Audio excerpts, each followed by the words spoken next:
Redes humanas. Fala galera, no vídeo de hoje nós vamos ver como é que se deu o movimento operário, uma reação dos trabalhadores frente àquele caos do trabalho na primeira Revolução Industrial, da exploração do trabalho infantil, da exploração do trabalho feminino, como é que foi a reação dos operários e do proletariado frente a essa Revolução Industrial. Bora lá? Então aqui eu tenho para vocês, gente, uma cronologia do movimento operário. Tá? O movimento operário ele se inicia em 1769 com uma revolta de trabalhadores em Lancaster.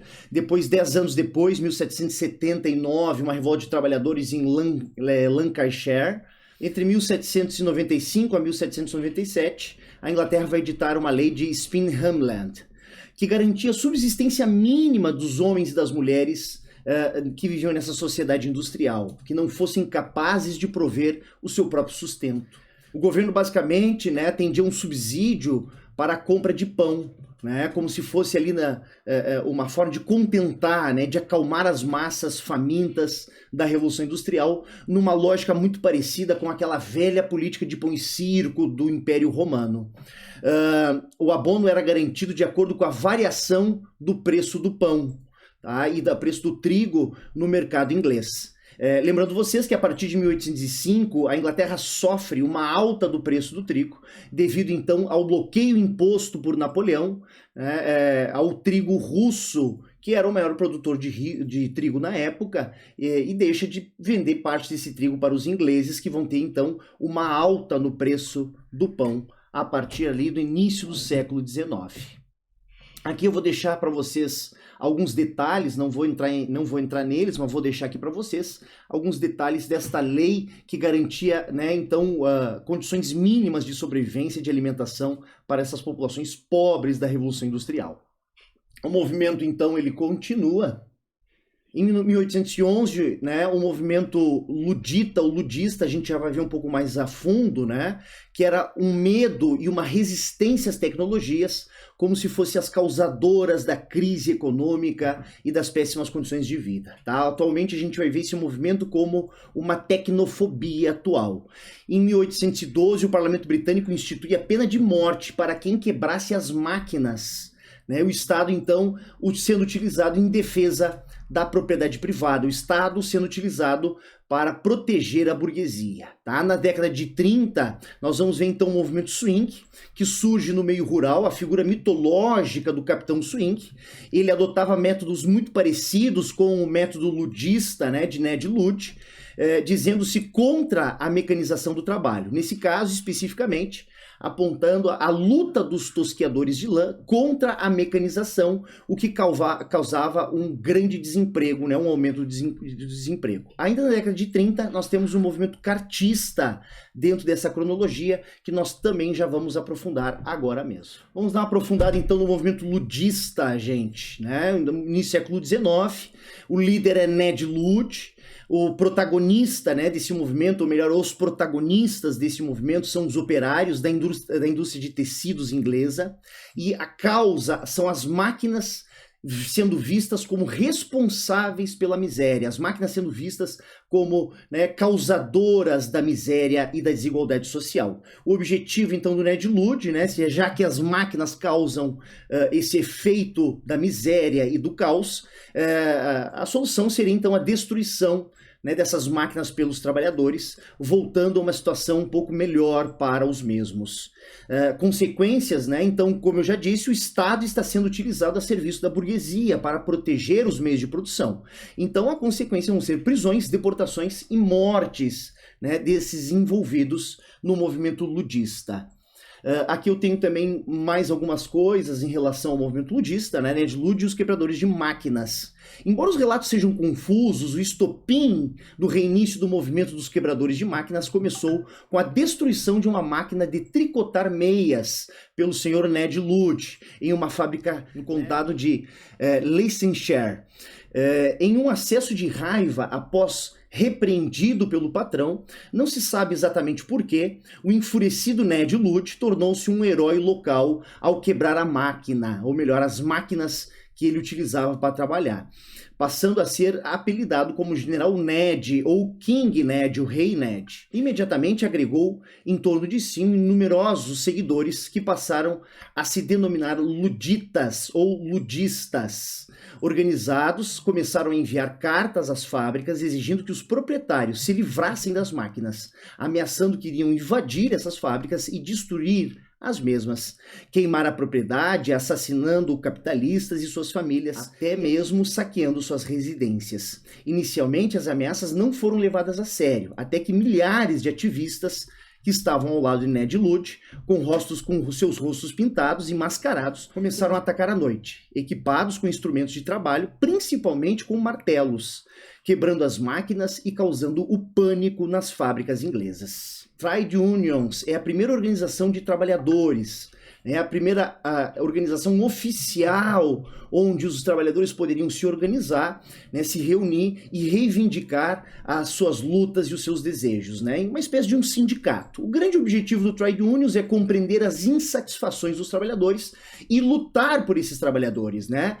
reivindicar por melhores condições de vida e por melhores condições de trabalho, tá? Contrapondo um pouco o poder da burguesia. Já que a burguesia era muito forte, né, ela era detentora dos poderes do Estado, né, e das estruturas do Estado, esse Trade Unions, como uma organização de trabalhadores, ela vai dar um certo equilíbrio, né, nessa dicotomia entre trabalhadores, né, e donos de fábricas. O método de luta do Trade Unions, assembleias de trabalhadores, jornais, panfletos, protestos e greves, paralisações, como forma de reivindicar as suas melhores condições de vida e de trabalho.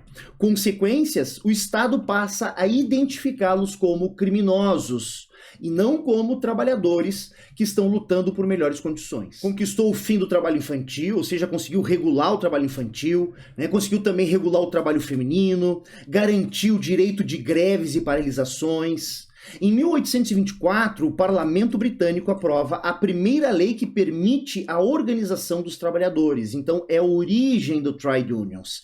Em 1930, 6 anos depois, é criada essa instituição como a primeira instituição para a organização, né, e para a luta dos operários. E já contava aí, em 1830, com 100 mil membros, ou seja, uma grande quantidade de trabalhadores já começa a se filiar a esta organização, a qual reivindica melhores condições. O cartismo, a luta pela inclusão política dos operários. Então, até a década de 30 do século XIX, o trabalhador não tinha direito a voto, não tinha direito à participação política, tá? E aí o que acontece? O movimento cartista para trazer o direito ao voto aos trabalhadores. Em 1832, a Reform Act exclui grande parte dos operários do direito do voto. Em 1838, né, vai ser então feita uma carta ao povo, né, uma carta do povo para o parlamento inglês. E essa carta do povo trabalhador, direcionada ao parlamento inglês, exigia sufrágio universal masculino, que todos os homens pudessem votar, independente se eram donos de fábrica ou se eram trabalhadores operários dessas fábricas. Percebam que o movimento feminista está por fora aqui nesse momento, ou seja, a luta pelo direito das mulheres, né, se inserirem no voto e no direito político, ele ainda está excluindo. Lembrando vocês que as mulheres só adquirem o direito ao voto no mundo a partir da Primeira Guerra Mundial, a partir de 1918. Tá? Exigiam também o voto secreto para que não houvesse ameaças, né, o que a gente chama aqui no Brasil de voto de cabresto ou coronelismo, né? Desejavam uma igualdade política entre os indivíduos e melhores condições de vida e de trabalho através desse sistema capitalista democrático eleitoral. Agora vamos, gente, para as doutrinas sociais, algumas ideias, né, filosóficas que se desenvolvem para proteger a causa operária, né, fazendo aí um equilíbrio com as teorias liberais, com as teorias que até então se desenvolveram e garantiram o poder da burguesia. Tá? Então, os socialistas utópicos, também chamados de socialistas românticos ou primitivos, que seriam as primeiras versões do socialismo, as primeiras versões de uma sociedade igualitária.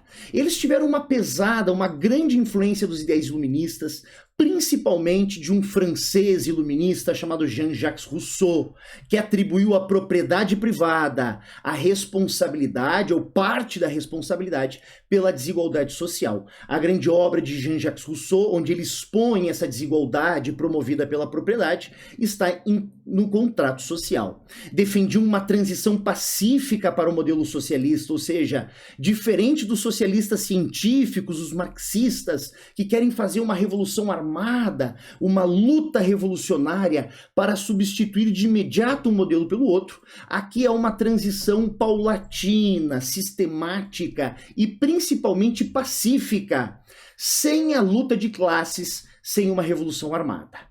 De modo geral, eram favoráveis a uma sociedade mais igualitária.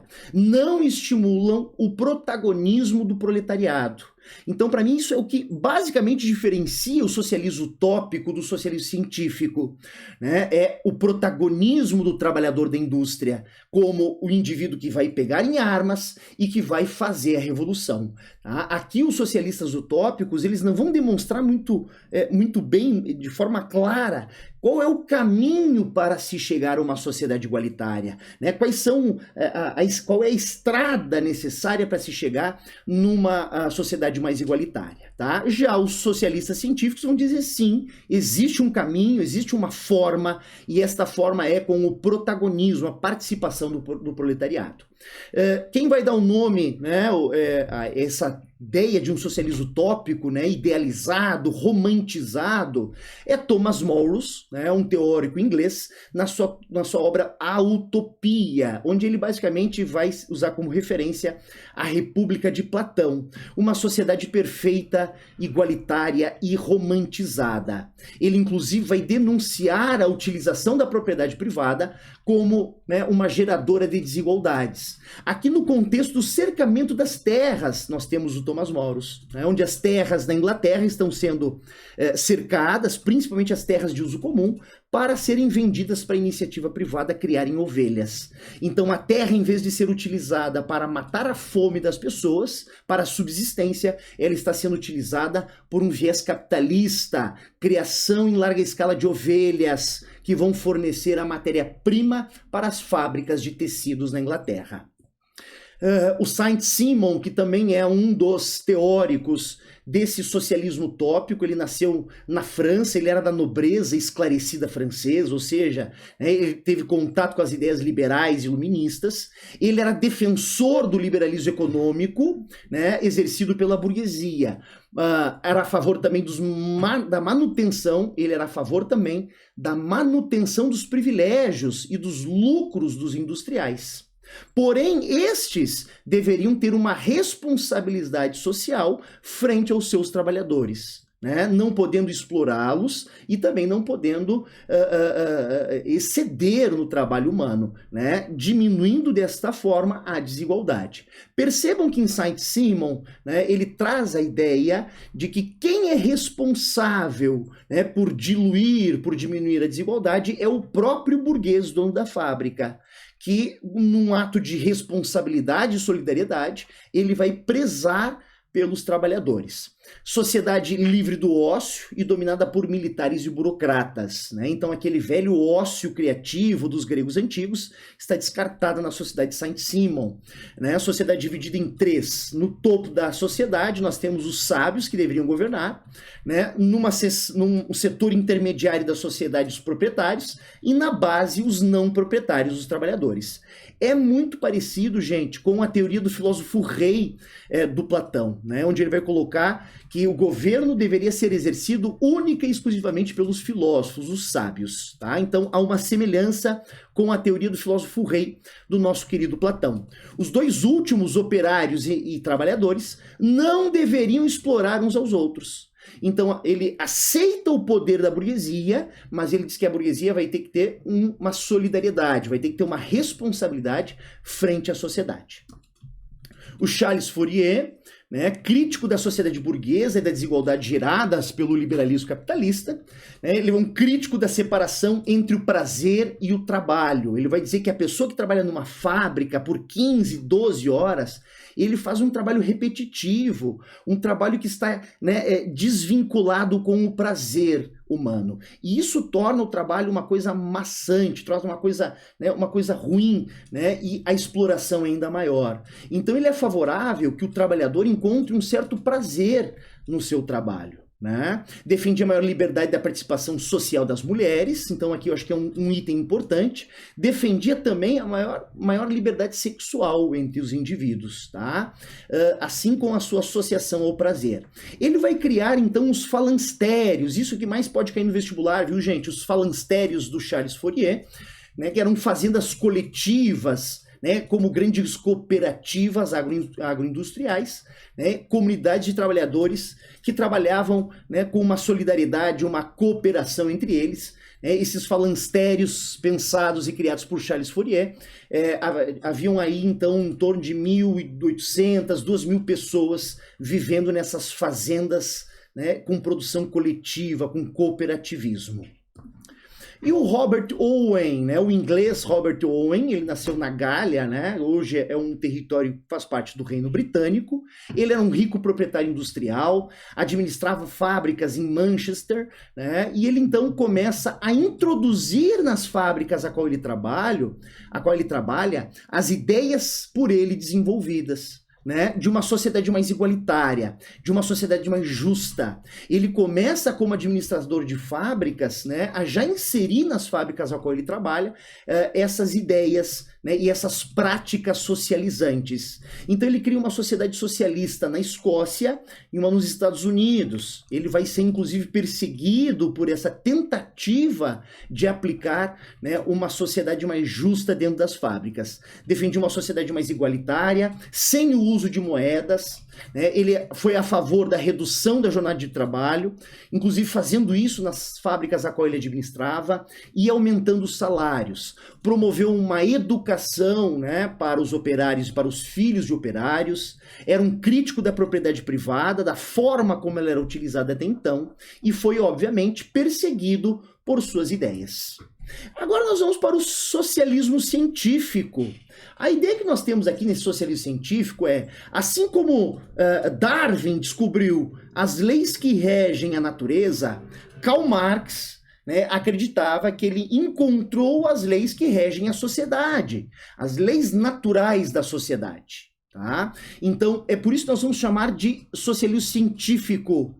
Por quê? Porque ele não só vai indicar o caminho que se deve trilhar para se chegar na sociedade socialista, né? Quais são os passos, né? E qual é a lógica para se formar uma sociedade socialista, igualitária, assim como ele vai se dizer, né, o cara responsável por ler a sociedade, por compreender as leis que transformam a sociedade. O contexto histórico em que Karl Marx e Friedrich Engels desenvolvem as suas teorias é o contexto das fábricas inglesas do século XIX. Tá? Karl Marx nasceu em 1918, morreu em 1983. Então ele viveu todo o século XIX observando, né, as atrocidades, as explorações humanas nas fábricas inglesas desse século XIX.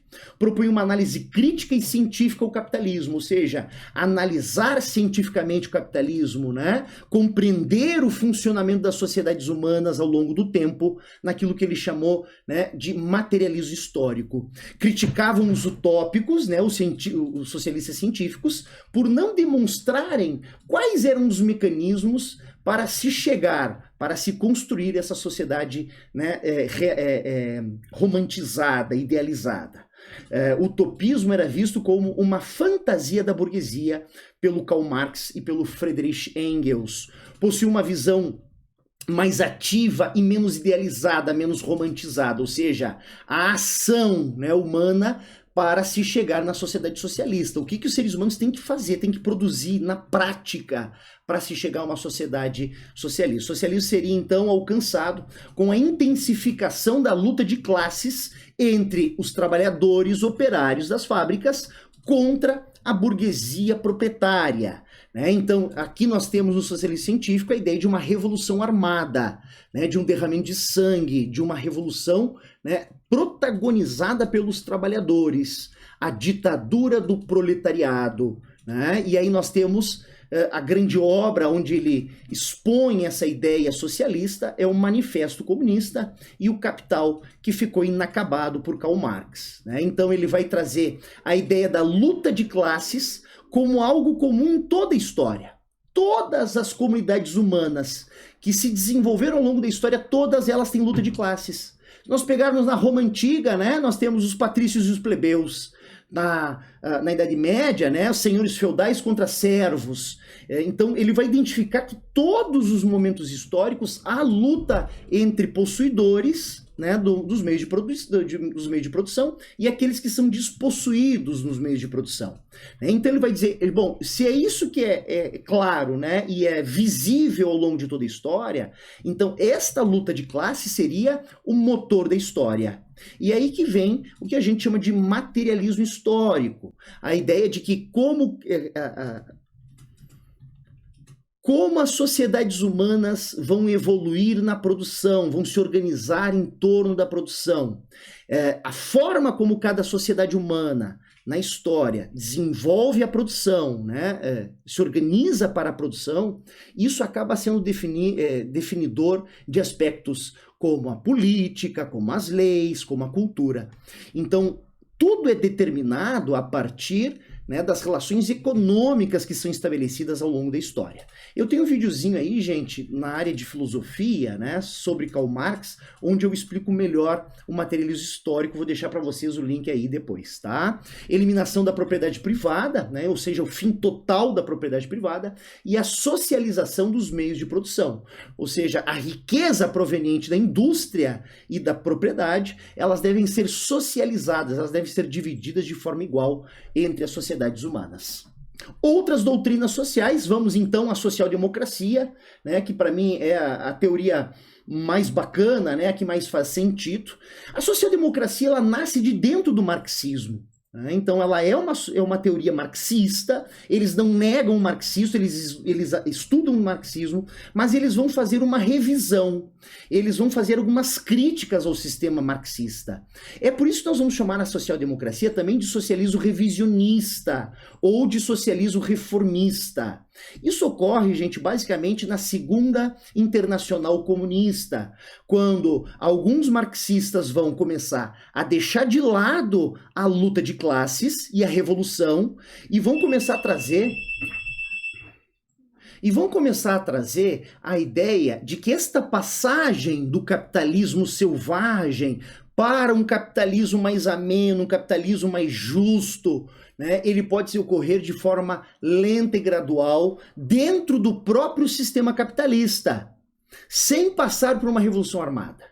Então, o social-democrata não acredita em revolução armada. Ele acredita que a sociedade pode sim se tornar mais justa, que o capitalismo pode se transformar num capitalismo mais aceitável, né, menos oportunista, mas que esta passagem ela deve ser utilizada utilizando a democracia, né, se utilizando do próprio sistema capitalista, de forma lenta e gradual, sem uma intervenção, né, sectária, sem uma intervenção, né, de ruptura, que é a Revolução Armada. Então não acreditavam na luta de classes como método de mudança para uma sociedade mais igualitária. Utilizam o sistema democrático, negam, né, a revolução, mas não negam o capitalismo. Eles aceitam o capitalismo e o sistema democrático.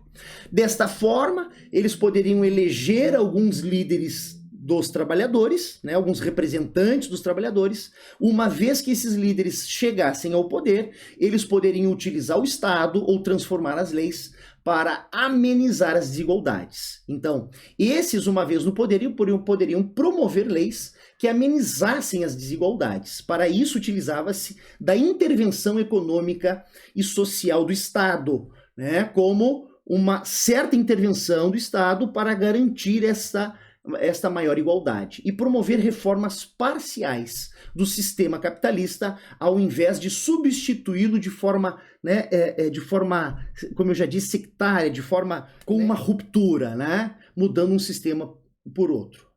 Aqui a social-democracia tem como base na economia uma economia mista, ou seja, a base da economia é o capitalismo, é o direito à propriedade privada, é o direito que se garante à burguesia, mas com uma certa intervenção do Estado, com uma economia mais, né, intervencionista, né, para que pudesse regular algumas questões que não permitissem exploração de uns para os outros.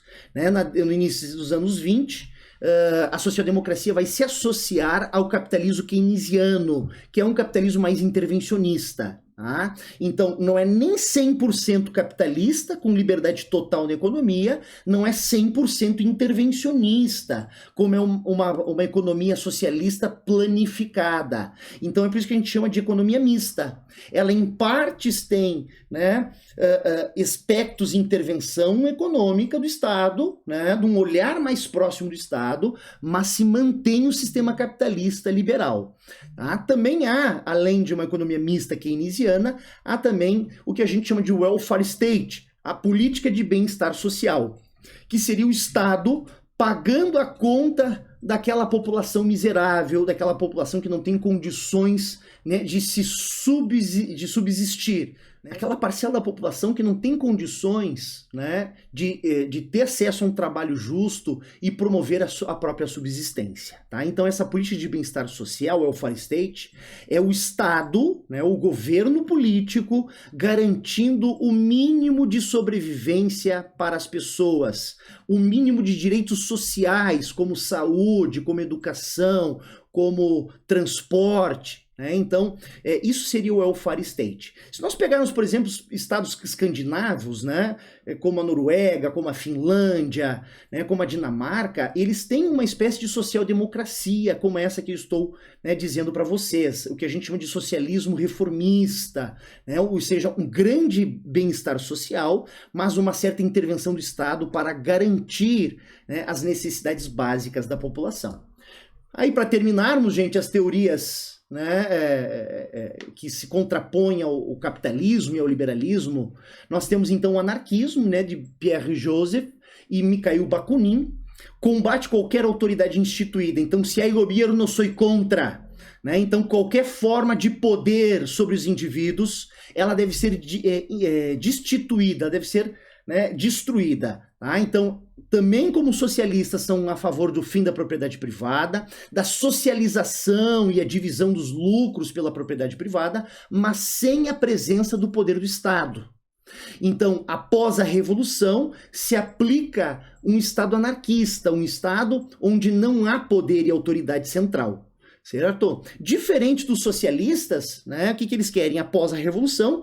Estabelecer um Estado socialista, autoritário, né, uma ditadura do proletariado, e com o passar do tempo se chega no comunismo. Perfeito? Então vejam que para os socialistas científicos, o socialismo é uma fase intermediária para se chegar no comunismo. Socialismo, fase intermediária para se chegar no comunismo. Os anarquistas não têm fase intermediária. É como se eles fossem direto para o comunismo. Certo? Ou seja, após a Revolução, eu não posso instituir um Estado e uma autoridade forte que vá garantir o socialismo. Não.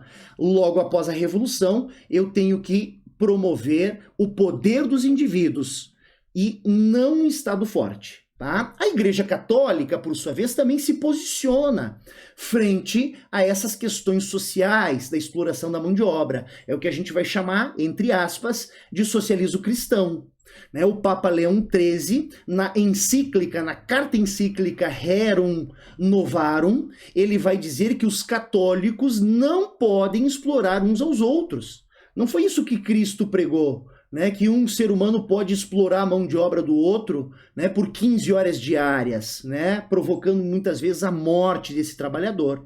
Então, rejeita a teoria socialista da luta de classes e da revolução, mas enfatiza a importância da religião, né, e da solidariedade entre os indivíduos. Tá? Como forma de reduzir os problemas sociais e a exploração humana. Repudia a exploração do proletariado pela burguesia. Então, há uma responsabilidade do cristão católico em garantir que as pessoas não vão ser exploradas umas pelas outras. Perfeito, gente? Então, Muito obrigado, valeu e tchau, tchau. A Vero vai editar.